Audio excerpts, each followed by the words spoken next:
7. जलमंडल। संपूर्ण पृथ्वी का 3/4 भाग लगभग 71% पर जलमंडल का विस्तार है। पृथ्वी पर उपस्थित जल ही कुल मात्रा का जल महासागरों में है, जो खारा है। जल राशि की मात्र 2.5% भाग ही स्वच्छ जल या मीठा जल है। महासागरीय जल के 2 महत्वपूर्ण गुण हैं, तापमान एवं लवणता। जलमंडल हाइड्रोस्फीयर का वो बड़ा भाग जिसकी कोई निश्चित सीमा ना हो, महासागर ओशन कहलाता है। सबसे बड़ा महासागर प्रशांत महासागर है। समुद्र। जलमंडल का वो बड़ा भाग जो 3 तरफ से जल से घिरा हो और एक तरफ महासागर में मिला हो, समुद्र कहलाता है। खाड़ी, गल्फ। समुद्र का स्थलीय भाग में प्रवेश कर जाने पर जो जल का क्षेत्र बनता है, उसे खाड़ी कहते हैं। बे। इसका 2 किनारा स्थल से घिरा होता है। एक तरफ टापुओं का समूह होता है और दूसरी तरफ का मुहाना समुद्र से मिला होता है। सामान्यतः महासागरीय जल का तापमान लगभग 5 डिग्री सेल्सियस से 33 डिग्री सेल्सियस के बीच रहता है। आकार में अंतर के कारण अटलांटिक महासागर में वार्षिक तापांतर प्रशांत महासागर की अपेक्षा अधिक होता है। उत्तरी गोलार्ध में दक्षिण गोलार्ध की तुलना में तापांतर अधिक होता है। लवणता को प्रति 1000 में व्यक्त करते हैं। समुद्री जल की औसत लवणता लगभग 35 प्रति 1000 होती है। समान खारेपन वाले स्थानों को मिलाकर खींची गई रेखा को समलवण रेखा आइसोहेलाइन कहते हैं। 20 डिग्री से 40 डिग्री उत्तरी अक्षांश और 10 डिग्री से 30 डिग्री दक्षिणी अक्षांशों के मध्य सबसे अधिक लवणता पाई जाती है। तुर्की की वान झील की लवणता सबसे अधिक 330% है। गाई 8 सपाट शीर्ष वाले समुद्री पर्वतों को गाई 8 कहते हैं। प्रशांत महासागर में गुआम द्वीप के समीप स्थित मेरियाना गर्त सबसे गहरा गर्त है। इसकी गहराई लगभग 11 किलोमीटर 11,033 मीटर है। इसे चैलेंजर गर्त भी कहते हैं। कुछ महत्वपूर्ण गर्त। 1. मेरियाना, गहराई मीटर 11,033 मीटर, स्थिति प्रशांत महासागर। 2. टोंगा, गहराई 9,000 मीटर, स्थिति प्रशांत महासागर। 3. मिंडनाओ, गहराई 10,500 मीटर, स्थिति प्रशांत महासागर। 4. प्यूरिटो रिको, गहराई 8,392 मीटर, स्थिति अटलांटिक महासागर पश्चिमी द्वीप समूह। 5. रोमशे, गहराई 7,254 मीटर, स्थिति दक्षिणी अटलांटिक महासागर। 6. सुंडा, गहराई 8,152 मीटर, स्थिति पूर्वी हिंदी महासागर, जावा द्वीप। शोल, जलमग्न उत्थान का वो भाग जहां जल की गहराई छिछली होती है, शोल कहलाता है। ये प्रवाल से बना नहीं होता है। ग्रेट बैरियर रीफ, ये ऑस्ट्रेलिया के क्वींसलैंड के समीप संसार की सबसे बड़ी प्रवाल भित्ति है। ये प्रशांत महासागर में है। प्रशांत महासागर, यह अपने संलग्न समुद्रों के साथ धरातल का 1/3 भाग ढकता है। इसका क्षेत्रफल 16,23,23,740 वर्ग किलोमीटर है। इसकी आकृति त्रिभुजाकार एवं क्षेत्रफल संपूर्ण स्थल के क्षेत्रफल से अधिक है। पृष्ठ 126। इसके शीर्ष बेरिंग जलडमरू मध्य पर तथा आधार अंटार्कटिका महाद्वीप पर है। भूमध्य रेखा पर इसकी लंबाई 16,000 किलोमीटर से भी अधिक है। इसके पश्चिमी में एशिया तथा ऑस्ट्रेलिया महाद्वीप, पूर्व में उत्तरी एवं दक्षिणी अमेरिका तथा दक्षिण में अंटार्कटिका महाद्वीप है। प्रवाल भित्तियां प्रशांत महासागर की प्रमुख विशेषता है। इस विशाल महासागर में कुल मिलाकर 2000 से भी अधिक द्वीप हैं।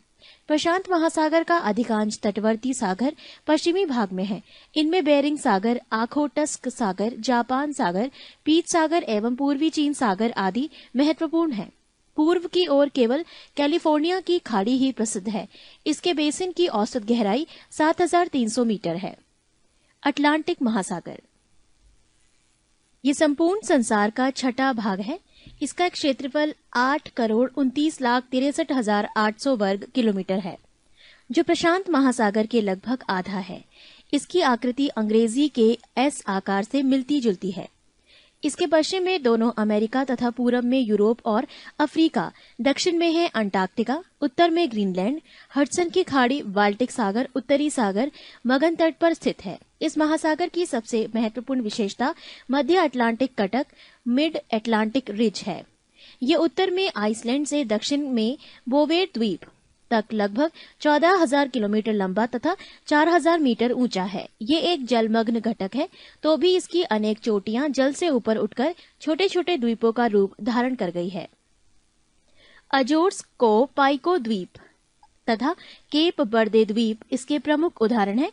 सबसे तीखी चोटी भूमध्य रेखा के निकट सेंट पॉल नामक द्वीप समूह की है। दक्षिण अटलांटिक महासागर में बरमुडा प्रवाल द्वीप एवं असेंसन ट्रिस्टा दी कान्हा, सेंट हेलेना, गोवा तथा बोवेट द्वीप ज्वालामुखी द्वीप है। ये महासागर 55 डिग्री उत्तरी अक्षांश के पास अधिक चौड़ा हो जाता है, जहां इसे टेलीग्राफिक पठार के नाम से पुकारा जाता है। भूमध्य रेखा के निकट रोमांच गंभीर इसे दो भागों में बांटता है। उत्तरी भाग डॉल्फिन श्रेणी तथा दक्षिणी भाग का नाम चैलेंजर कटक है। अटलांटिक महासागर के तटों के साथ बेफिन की खाड़ी, हडसन की खाड़ी, उत्तरी सागर, बाल्टिक सागर, मेक्सिको की खाड़ी, भूमध्य सागर तथा कैरेबियन सागर महत्वपूर्ण सागर है। हिंद महासागर इसके उत्तर में एशिया महाद्वीप, दक्षिण में अंटार्कटिका महाद्वीप, पूर्व में ऑस्ट्रेलिया महाद्वीप तथा पश्चिम में अफ्रीका महाद्वीप है। ये एक अर्ध महासागर है। इसका कुल क्षेत्रफल 7,34,25,500 वर्ग किलोमीटर है। ये एक तरफ प्रशांत महासागर और दूसरी तरफ अटलांटिक महासागर से मिला है। कर्क रेखा इस महासागर की उत्तरी सीमा है। इसमें भारत के दक्षिणी पश्चिमी तट के समीप लक्षद्वीप तथा मालदीव प्रवाल द्वीपों के उदाहरण हैं। मॉरिशस और रियूनियन द्वीप ज्वालामुखी प्रक्रिया से उत्पन्न द्वीप हैं। इस महासागर का सबसे बड़ा द्वीप मेडागास्कर है। मेडागास्कर के पूर्व में मॉरिशस द्वीप है। इस महासागर में वास्तविक तटवर्ती सागर दो ही हैं, वो है लाल सागर और फारस की खाड़ी। अरब सागर तथा बंगाल की खाड़ी की गणना भी सागरों में ही की जाती है, लेकिन ये हिंद महासागर के उत्तरी विस्तार मात्र ही है। डियागो गार्सिया द्वीप इसी महासागर में है।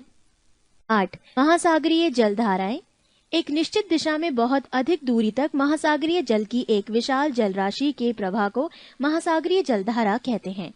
ये धारा दो प्रकार की होती है, गर्म जलधारा और ठंडी जलधारा। गर्म जलधारा निम्न अक्षांशों में उष्ण कटिबंधों से उच्च समशीतोष्ण और उपध्रुवीय कटिबंधों की ओर बहने वाली जलधाराओं को गर्म जलधारा कहते हैं। ये प्रायः भूमध्य रेखा से ध्रुवों की ओर चलती है। इनके जल का तापमान मार्ग में आने वाले जल के तापमान से अधिक होता है, अतः ये धाराएं जिन क्षेत्रों में चलती हैं वहां का तापमान बढ़ा देती हैं। पृष्ठ 127। ठंडी जलधारा उच्च अक्षांशों से निम्न अक्षांशों की ओर बहने वाली जलधारा को ठंडी जलधारा कहते हैं। ये प्रायः ध्रुवों से भूमध्य रेखा की ओर चलती है। इनके जल के तापमान रास्ते आने वाले जल के तापमान से कम होता है, अतः ये धाराएं जिन क्षेत्रों में चलती है वहां तापमान घटा देती है। उत्तरी गोलार्ध की जलधाराएं अपनी दाईं ओर तथा दक्षिणी गोलार्ध की जलधाराएं अपनी बाईं ओर प्रवाहित होती है। ये कॉरियोलिस बल के प्रभाव से होता है।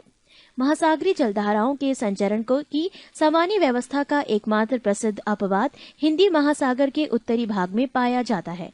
इस भाग में धाराओं के प्रवाह की दिशा मानसूनी पवन की दिशा के साथ बदल जाती है। गर्म जलधाराएं ठंडे सागरों की ओर और ठंडी जलधाराएं गर्म सागरों की ओर बहने लगती हैं। प्रशांत महासागर की गर्म जलधाराएं 1. उत्तरी विषुवत रेखीय जलधारा 2. क्यूरोसिया की जलधारा 3. उत्तरी प्रशांत जल प्रवाह 4. अलास्का की जलधारा 5. एलनिनो जलधारा 6. सुशीमा की जलधारा 7. दक्षिण विषुवतीय रेखीय जलधारा 8. पूर्वीय ऑस्ट्रेलिया की जलधारा 9. विपरीत विषुवतीय रेखीय जलधारा। प्रशांत महासागर की ठंडी जलधाराएं यूराइल विषुवतीय रेखीय जलधारा 2. कैलिफोर्निया की जलधारा 3. हम्बोल्ट या पेरुवियन की जलधारा 4. अंटार्कटिका की जलधारा। अटलांटिक महासागर की गर्म जलधाराएं 1. उत्तरी विषुवत रेखीय जलधारा 2. गल्फ स्ट्रीम जलधारा 3. फ्लोरिडा जलधारा 4. दक्षिण विषुवतीय रेखीय जलधारा 5. ब्राजील जलधारा 6. विपरीत विषुवतीय रेखीय गिनी जलधारा 7. इरमिंजर की जलधारा। अटलांटिक महासागर की ठंडी जलधाराएं 1. लेब्राडोर की जलधारा 2. बेंगुएला की जलधारा 3. कनारी जलधारा 4. पूर्वी ग्रीनलैंड की जलधारा 5. अंटार्कटिका की जलधारा 6. फॉकलैंड की जलधारा। हिंद महासागर की गर्म एवं स्थायी जलधाराएं 1. दक्षिण विषुवत रेखीय जलधारा 2. मोजाम्बिक की जलधारा 3. अगुलाहास की जलधारा। हिंद महासागर की ठंडी एवं स्थायी जलधाराएं पश्चिम ऑस्ट्रेलिया की जलधारा। नोट: हिंद महासागर की ग्रीष्मकालीन मानसून की जलधारा गर्म एवं परिवर्तनशील जलधारा है एवं शीतकालीन मानसून प्रवाह ठंडी एवं परिवर्तनशील जलधारा है। सारगैसो सागर उत्तरी अटलांटिक महासागर में 20 डिग्री से 40 डिग्री उत्तरी अक्षांशों तथा 35 डिग्री से 75 डिग्री पश्चिमी देशांतरों के मध्य चारों ओर प्रवाहित होने वाली जल धाराओं के मध्य स्थित शांत एवं स्थिर जल के क्षेत्र को सारगैसो सागर के नाम से जाना जाता है। ये गल्फ स्ट्रीम, कनारी तथा उत्तरी विषुवतीय धाराओं के चक्र के बीच स्थित शांत जल क्षेत्र है। इसके तट पर मोटी समुद्री घास तैरती है। इस घास को पुर्तगाली भाषा में सारगैमस कहते हैं, जिसके नाम पर ही इसका नाम सारगैसो सागर रखा गया है। सारगैसम जड़ विहीन घास है। सारगैसो सागर क्षेत्र पर लगभग 11,000 वर्ग किलोमीटर है। सारगैसो सागर को सर्वप्रथम स्पेन के नाविकों ने देखा था। सारगैसो सागर को महासागरीय मरुस्थल के रूप में पहचाना जाता है। पृष्ठ 128। न्यूफाउंडलैंड के समीप ही गल्फ स्ट्रीम एवं लेब्राडोर जलधारा मिलती है। न्यूफाउंडलैंड पर ही समुद्री मछली पकड़ने का प्रसिद्ध स्थान ग्रैंड बैंक स्थित है। गर्म एवं ठंडी जलधारा जहां मिलती है वहां प्लैंकटन नामक घास मिलती है, जिससे उस स्थान पर मत्स्य उद्योग अत्यधिक विकसित हुआ है। जापान के निकट क्यूरो शिवो की गर्म धारा तथा ओई शिवो की ठंडी धारा के जल के मिलने से वहां पर घना कुहासा छाया रहता है। ज्वार भाटा ज्वार भाटा टाइड्स चंद्रमा एवं सूर्य की आकर्षण शक्तियों के कारण सागरीय जल के ऊपर उठने तथा गिरने को ज्वार भाटा कहते हैं। सागरीय जल के ऊपर उठकर आगे बढ़ने को ज्वार, टाइड तथा सागरीय जल को नीचे गिरकर पीछे लौटने सागर की ओर को भाटा, एब कहते हैं। चंद्रमा का ज्वार उत्पादक बल सूर्य की उपेक्षा दुगना होता है, क्योंकि ये सूर्य की तुलना में पृथ्वी के अधिक निकट है। अमावस्या और पूर्णिमा के दिन चंद्रमा, सूर्य और पृथ्वी एक सीध में होते हैं, अतः इस दिन उच्च ज्वार उत्पन्न होता है। दोनों पक्षों की सप्तमी या अष्टमी को सूर्य और चंद्रमा पृथ्वी के केंद्र पर समकोण बनाते हैं।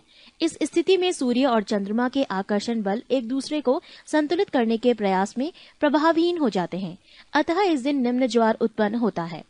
पृथ्वी पर प्रत्येक स्थान पर प्रतिदिन 12 घंटे 26 मिनट के बाद ज्वार तथा ज्वार के 6 घंटा 13 मिनट बाद भाटा आता है। ज्वार प्रतिदिन 2 बार आते हैं, एक बार चंद्रमा के आकर्षण से और दूसरी बार पृथ्वी के अपकेंद्रीय बल के कारण। सामान्यतः ज्वार प्रतिदिन 2 बार आता है, किंतु इंग्लैंड के दक्षिणी तट पर स्थित साउथहैम्पटन में ज्वार प्रतिदिन 4 बार आते हैं। यहाँ 2 बार ज्वार इंग्लिश चैनल से होकर और 2 बार उत्तरी सागर से होकर विभिन्न अंतरालों में पहुंचते हैं। महासागरीय जल की सतह का औसत दैनिक तापांतर नगण्य होता है, लगभग 1 डिग्री सेल्सियस। महासागरीय जल का उच्चतम वार्षिक तापक्रम अगस्त में एवं न्यूनतम वार्षिक तापक्रम फरवरी में अंकित किया जाता है।